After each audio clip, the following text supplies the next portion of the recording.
Blood on the marble floor. I dropped the mop and stared at the crimson trail leading toward the executive offices. My hands shook as I reached for my phone, but then I saw the security camera's red light blinking directly at me. Someone was watching. Someone knew I was here at 3 a.m. when I wasn't supposed to be. The blood wasn't the worst part. The worst part was recognizing whose expensive Italian leather shoe print was pressed into it. My daughter's life depended on what I did in the next 30 seconds. 3 months earlier, I thought my biggest problem was explaining to 8-year-old Sofia why we had to move apartments again. Working the night shift as head janitor at Meridian Financial barely covered rent, let alone the medical bills from her mother's funeral 8 months ago. The cancer had taken everything. My wife. Our savings. My engineering career when I couldn't handle both the treatments and the demanding 60-hour weeks. "Daddy, why do we have to leave?" Sofia asked, clutching her stuffed elephant as we packed. I couldn't tell her the truth. That I'd been 4 months behind on rent. That I'd been secretly selling my tools, my watch, anything valuable just to buy her school supplies. The new apartment was a studio in a building that smelled like cigarettes and broken dreams. Sofia tried to smile when she saw it, but I caught her wiping away tears. That night, after she fell asleep on the pull-out couch, I sat on the fire escape and wondered how I'd fallen so far. At Meridian Financial, I was invisible. The executives walked past me like furniture. I cleaned their offices, emptied their trash, and listened to fragments of conversations about million-dollar deals while I scrubbed their toilets. My shift ran from midnight to 8 a.m., when the building was mostly empty. But I noticed things. I'd been an engineer once, and my mind still worked that way. I noticed that David Chen, the VP of Acquisitions, stayed late every Tuesday night. I noticed that certain documents appeared in the shredder bins right before major company announcements. I noticed patterns. 3 weeks after the move, Sofia came home from school crying. The kids said we're poor. They said that's why you clean toilets instead of building things like you used to. The words hit me like a physical blow. That night, after she was asleep, I found myself thinking about all those conversations I'd overheard. All those documents I'd seen. The thought crept in slowly, like poison. I pushed it away at first. But then Sofia mentioned that her friend Emma's family was going to Disney World, and asked why we couldn't go anywhere fun. The breaking point came when Sofia was selected for the district's advanced STEM program. $300 for supplies and field trips. Might as well have been $3,000. I'm sorry, Mija. Maybe we can find a way next year. Her face fell, but she tried to hide it. It's okay, Daddy. I don't need it. That night, I made a decision that would change everything. During my rounds, I started paying attention differently. I memorized security codes when executives entered them while I was mopping nearby. I noted which offices had the most sensitive documents. I learned the building's rhythms, its blind spots, its vulnerabilities. The plan formed slowly. David Chen always worked late on Tuesdays, always ordered dinner around 9 p.m., and always took a 30-minute break to eat in the conference room while leaving his office unlocked. His computer stayed logged in, and his desk was covered with documents related to upcoming mergers. Information that certain people would pay handsomely for. I told myself I'd only do it once. Just enough to get Sofia into that STEM program. The first time was easier than I'd imagined. While Chen ate his dinner, I slipped into the office and photographed merger documents with my phone. I found Robert Hayes, a corporate intelligence broker who worked with Meridian's competitors. The payment came through an encrypted account within 48 hours. $8,000 for 20 minutes of work. Sofia's face when I told her she could join the STEM program made every risk feel worthwhile. The second job came a month later. I used the money to move us into a proper one-bedroom apartment.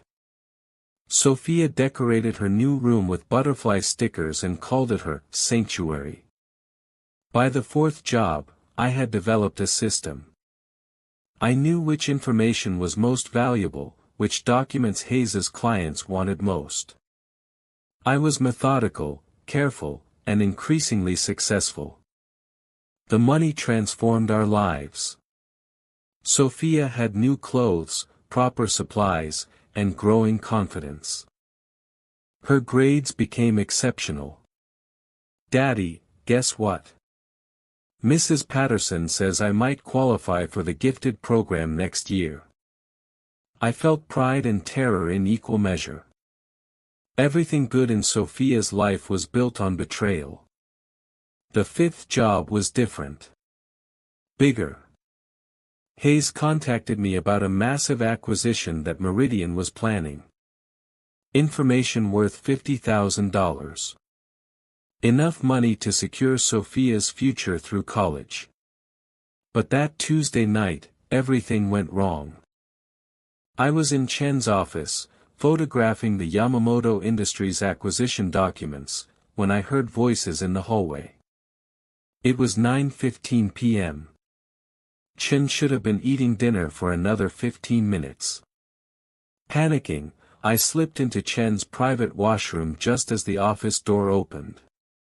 "The Japanese are being stubborn about the valuation," Chen was saying to someone. "But we'll wear them down."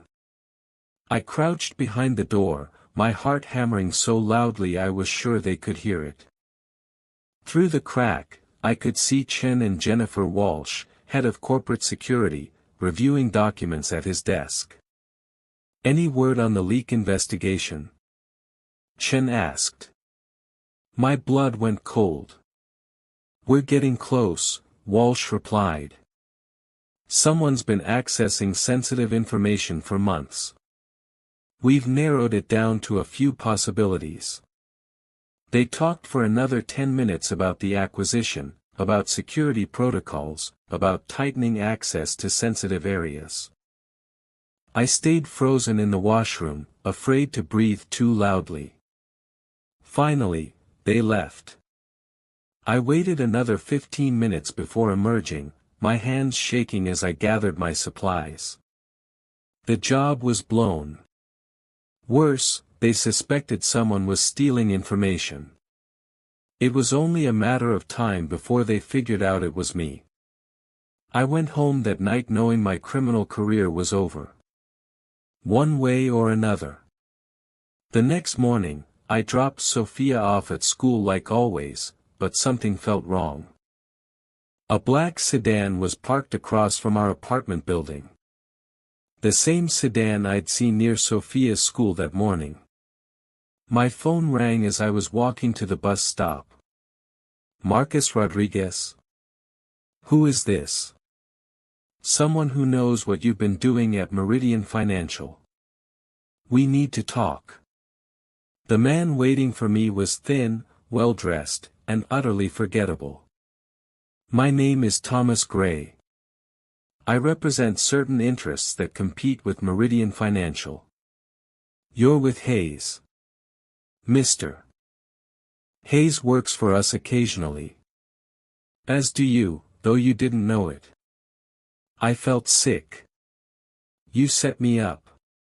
We identified you as someone with access and motivation. Hayes made the contact seem organic, but we've been orchestrating this from the beginning." Gray slid an envelope across the table. "That's your daughter leaving school yesterday." I opened the envelope with trembling hands. Photos of Sofia walking out of the school building, playing on the playground, getting on the bus. All taken with a telephoto lens. Touch my daughter and I'll kill you. No one wants to hurt her. But we need the complete Yamamoto acquisition files, including the backup documents in Chen's safe. I can't. They suspect someone's stealing information. Security will be tighter. You'll figure it out. You have until tomorrow night. Fail, and we'll make sure Meridian's security team knows exactly who's been stealing from them. The safe requires 2 keys. Chen has one, Walsh has the other. I can't access it alone. $100,000, Marcus. Enough to vanish and build a new life. Or you can wait for Meridian to arrest you and watch Sofia go into foster care. That night, I barely slept. By morning, I knew I had only one choice. Get the files and hope Gray kept his word about letting us disappear. I spent Wednesday doing research. I knew the building's security systems better than anyone.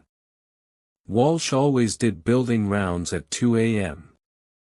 Chen never stayed past midnight unless there was a crisis. The solution came to me during my regular rounds. Walsh's office had a hidden camera system that monitored the building's most sensitive areas, including Chen's office. If I could access the camera feeds, I could watch when they opened the safe and potentially see the combination. Thursday night, I arrived for work as usual, but my plan was already in motion. At 1 a.m., I made my way to Walsh's office. I picked the lock using techniques I'd learned from YouTube tutorials. Her computer password was her daughter's name plus her birth year. It worked. The camera system showed multiple angles of Chen's office. I scrolled through the previous week's recordings until I found what I was looking for. Tuesday morning, Chen and Walsh opening the safe together. The angle wasn't perfect, but it was good enough to see the combination sequence. I memorized the numbers, cleared the computer's access logs, and returned to my rounds. At 2 a.m., while Walsh was doing her security check of the lower floors, I made my move. Chen's office was dark and quiet. I went straight to the safe, my hand surprisingly steady as I entered the combination. The mechanism clicked open on my first try. Inside were dozens of files, including everything related to the Yamamoto acquisition. I photographed every document, working quickly but thoroughly. I was almost finished when I heard footsteps in the hallway. Walsh was returning from her rounds early. I grabbed the files, stuffed them back into the safe, and spun the combination lock. I had maybe 30 seconds before Walsh reached Chen's office. That's when I saw the blood. A small pool of it near Chen's desk, leading toward his private washroom. In my focus on the safe, I had missed it completely. The footsteps stopped outside the office door. I followed the blood trail to the washroom and found David Chen unconscious on the floor, a head wound bleeding freely onto the marble tiles. He'd been beaten, probably with the heavy glass paperweight that lay shattered nearby. The office door opened. "Marcus? What are you doing here?"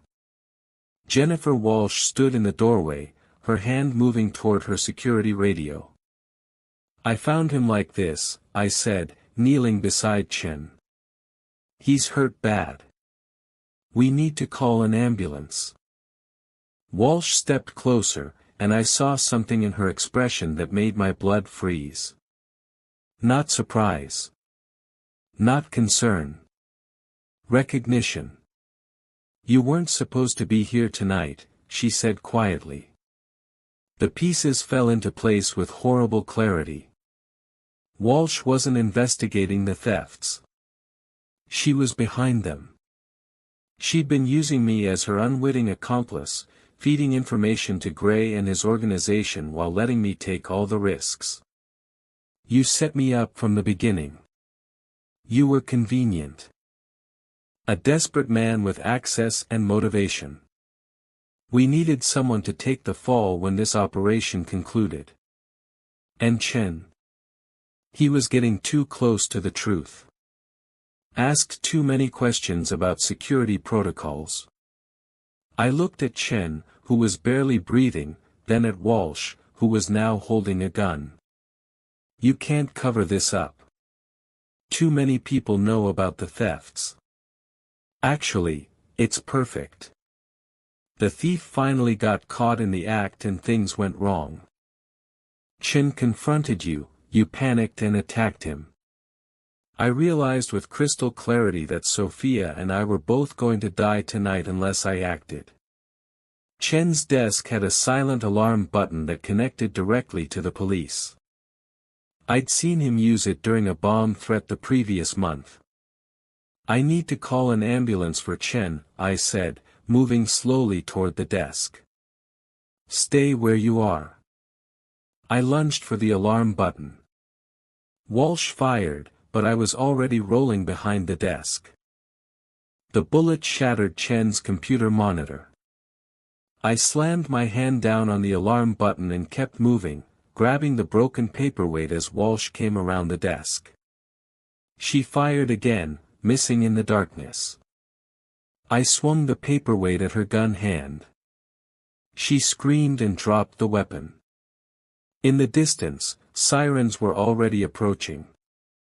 Walsh was on her knees, clutching her broken wrist.